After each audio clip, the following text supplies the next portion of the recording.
Graça e paz a você que ouvirá essa mensagem. Eu quero tratar aqui nesse vídeo de um assunto um tanto já repetitivo, mas eu percebo que sempre sai impreciso. Eu sinto que as pessoas não compreendem, eu sinto que há uma falta de compreensão do assunto. É o assunto sobre liderança do Espírito Santo. É o assunto que envolve a reunião da igreja, como o povo de Deus deve se reunir, como se reuniam os primeiros cristãos, e esse mesmo modelo, por que foi quebrado? Ou se não houve nenhuma quebrança no modelo, se está tudo certo, se as igrejas, que tantas são, se todas estão certas, se existe uma certa. Então, qual que é a forma em que o povo de Deus deve se reunir? Especificamente, essa questão de um homem ensinar outro. Eu posso ensinar você e eu não está sendo eu, está sendo usado por Deus. Ou isso não é possível, eu não posso te ensinar. É o Espírito Santo quem ensina você. O Espírito Santo não vai usar alguém para me ensinar. Eu não posso ter um pastor, eu não posso ter um homem, um mestre, uma pessoa que tenha esse dom da palavra. Vamos pôr os pingos nos is sobre esses assuntos. Recentemente me incomodou, no bom sentido, um diálogo que eu tive com um irmão, onde eu trouxe a escritura que Jesus Cristo diz: naquela hora será o Espírito Santo quem falará em vossa boca. E essa escritura, o contexto, de fato, vai falar dos discípulos indo até as autoridades.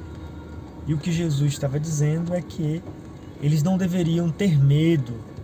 O Espírito Santo seria a sabedoria que emanaria da boca deles. Eles estariam irresistíveis. Qualquer que se opusesse não resistiria ao Espírito que os apóstolos, os discípulos, estariam ali falando. Realmente é assim. No entanto, o mesmo Espírito Santo, você pode acompanhar nas cartas paulinas, especialmente em 1 Coríntios 12, Efésios 4:11, também trata da manifestação do Espírito e dos dons. Nessa primeira passagem, onde o próprio Jesus fala dos discípulos irem até as autoridades, não está falando dos discípulos estar em um grupo de pessoas que estavam sendo bem recepcionados.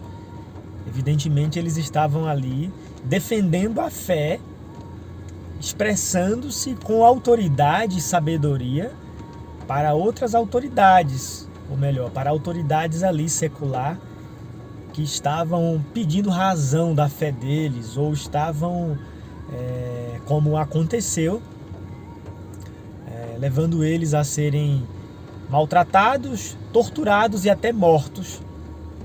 E o Espírito Santo então estavam nesses homens, sendo o cumprimento do que o próprio Jesus Cristo, nosso Senhor, declarou. O próprio nosso Senhor Jesus Cristo declarou. No entanto, agora, nas cartas de Paulo, ele não está falando de um povo que estivesse resistindo, mas ele está falando da igreja. Ele está falando do povo de Deus, as pessoas que receberam sua palavra e a graça. E Paulo está trazendo um conhecimento, Paulo está posicionando, esclarecendo a operação do Espírito com seus muitos dons, com suas muitas manifestações. E Paulo então declara: há um só Espírito, há uma só fé, há um só Senhor, há um só corpo e é uma mesma esperança. A esperança é Cristo, Cristo em nós, é a esperança da glória. Não há mais de uma certeza. Cristo é essa certeza da fé. O Espírito Santo gera Cristo naquele que ouve o Espírito. E isso traz a esperança verdadeira, a certeza de que Deus habita em você e que tudo terminará bem. porque começou em Cristo. Aquele que fez a boa obra, aquele que iniciou a boa obra, aperfeiçoará até o dia de Cristo. E o dia de Cristo, nesse aspecto, está se falando da formação. Cristo gerado, então Cristo formado. O dia de Cristo, de forma tradicional, que muito é pregado sobre um dia futuro, não vamos tratar especificamente aqui, mas vamos tratar desse Cristo gerado dentro de mim, dentro de você, no processo gerado, então formado. Cristo gerado, Cristo formado. É a obra de Deus sendo exclusiva de Deus. O Espírito Santo sopra, o Espírito Santo gera Cristo. E ele cuida, alimenta para que Cristo seja formado. É exatamente Efésios 4:11. Através dos dons do Espírito, nós chegamos à maturidade, à unidade da fé. Então, é necessário pôr os pingos nos i. Um homem pode sim ser um líder, pode sim ser um pastor, um apóstolo, um profeta. Como que é no Novo Testamento um profeta? Vamos pegar o exemplo do próprio Paulo em Gálatas, no capítulo 1 de Gálatas. Paulo vai descrever que Deus o elegeu antes da madre, antes de ter nascido no ventre. Deus havia elegido a Paulo para manifestar o Filho de Deus em Paulo. O Novo Testamento traz essa diferença. Agora nós somos filhos, agora nós manifestamos o Filho de Deus. No Velho Testamento, o Espírito Santo usava os profetas, usava o povo de Deus de uma forma que ali eles eram servos. O Espírito Santo não podia fazer morada dentro do homem. O pecado estava na terra. O sacrifício não havia sido manifestado na terra. Agora, quando Jesus vem e faz o sacrifício perfeito, o pecado é retirado e o Espírito Santo pode então descer e fazer morada. Primeiramente foi em Jesus, o unigênito do Pai. E esse unigênito também é primogênito entre muitos irmãos. O sangue de Jesus abriu o caminho, o livre acesso ao Pai, conforme ele mesmo declarou: eu sou o caminho, eu sou a verdade, eu sou a vida, e ninguém vem ao Pai a não ser por mim. Jesus Cristo abre esse portal da vida, ele é a porta da vida eterna. O sangue remidor retira o pecado e o Espírito Santo gera novos Cristos, novos filhos. Me entenda você, cada cristão é um pequeno Cristo. A tradição aleja a revelação. A tradição centraliza o Cristo em um ser que está lá longe. Mas a revelação do Evangelho mostra o Cristo que habita em você. Deus habita em Cristo e Cristo habita em você. Essa é a obra do Pai. João 14:20. Estou no Pai, vós em mim e eu em vós. A compreensão disso se faz necessário para vencermos o sistema religioso, a tradição religiosa que fala das coisas de Deus, mas com a mentalidade teológica, com a mentalidade tradicional. Nós que recebemos a inspiração, a revelação do Pai, então nós começamos a combater o sistema religioso. Não é combater os irmãos, não é combater as pessoas, mas é trazer essas palavras vivas que são luz, que são o verdadeiro ensino. O mesmo Jesus disse em Mateus 28, para fazer o quê? Fazer discípulo, para ensinar. Agora compare Mateus 28 com João 14. A Bíblia precisa ser harmonizada. João 14, Jesus disse que o Espírito Santo vos ensinaria todas as coisas. O Espírito Santo vos faria lembrar de tudo que Jesus tinha dito. Perceba que o Espírito Santo não ocupa o lugar de Cristo, substituindo Cristo. O Espírito Santo gera Cristo, habita em Cristo. É uma unidade. A fé é uma unidade. A fé que procede do seio de Deus. O Espírito Santo não substitui Jesus. Ele cria um novo homem, que é Cristo em você, Cristo em mim. Ao passo que o sistema religioso substitui o pastor, que é um cargo, não o pastor que é um dom do Espírito. O pastor que é um dom do Espírito é o próprio Espírito em operação. Não estará substituindo. Perceba o casamento da Escritura. Mateus 28 com João 14. Não são homens ensinando, mas o Espírito através desses homens. Eu não posso gerar discípulos por mim mesmo. Se eu gerar discípulos por mim mesmo, são meus discípulos.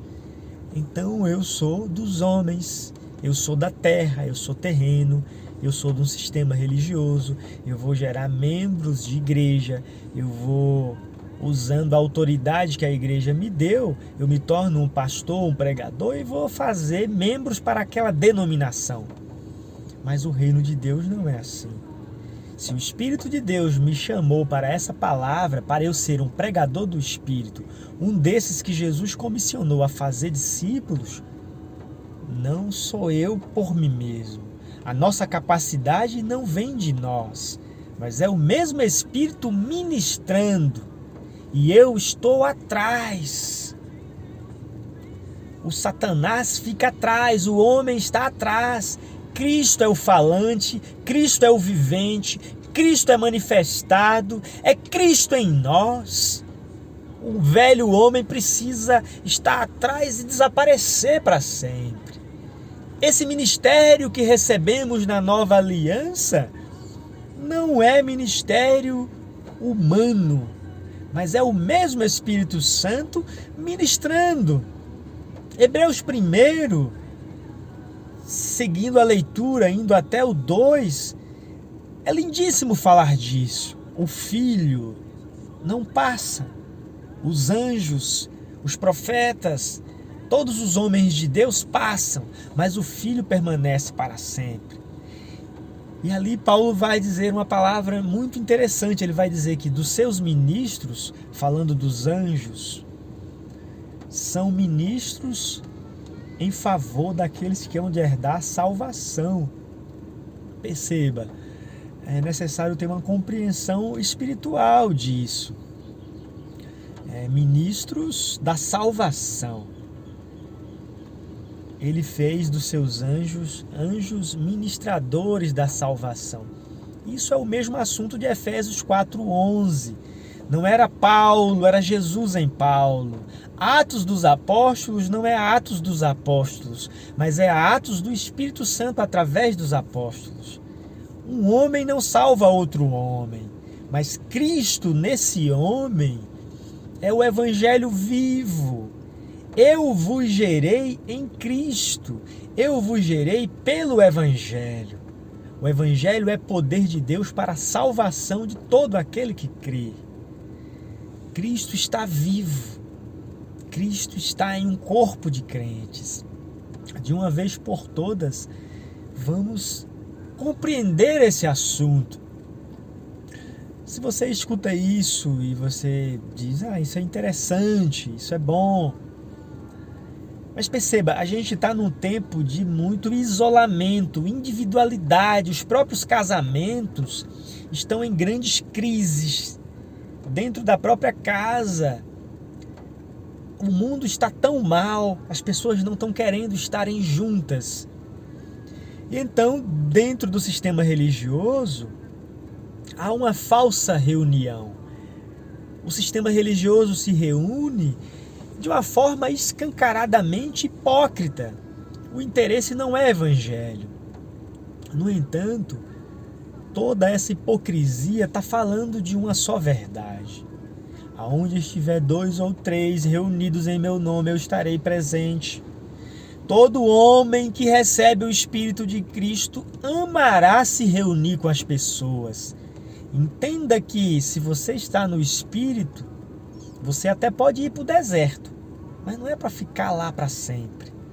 Ir ao deserto é compreender, calar todas as outras vozes, fazer morrer a si mesmo, dar ouvidos ao Espírito, ser cheio e então voltar, como o mesmo Jesus fez isso. Foi levado pelo Espírito ao deserto, então volta para ser apresentado ao povo. O mesmo Paulo, no deserto da Arábia, recebe essas revelações do Evangelho. E ele então vem ao povo. O deserto é uma fase preparatória. Podemos sim estar afastados, mas isso é por um tempo e propósito. Se esse afastamento, se esse isolamento de fato é de Deus, é para um propósito. Deus não vai retroceder, Deus está em progresso. E esse progresso tem um teto, e esse teto é Cristo. Cristo é o limite de Deus. Não há Deus fora de Cristo. Ele é a plenitude. E Ele está aqui. Ele já veio. É por isso que Enoque foi levado ao céu, mas Jesus disse que ninguém tinha subido ao céu. Porque o céu aonde Enoque foi levado não era esse céu maior. O céu dos céus. A glória inacessível do Pai. Só o seu Filho Jesus Cristo tinha esse acesso. E esse Filho desceu. E então ele declarou, ninguém subiu. Porque a imortalidade só a Ele pertencia. E essa imortalidade Ele nos trouxe o acesso. Essa glória de sermos chamados filhos de Deus. E isso não é apenas ser chamado no sentido de sermos adotados no sentido de uma adoção como conhecemos aqui no mundo.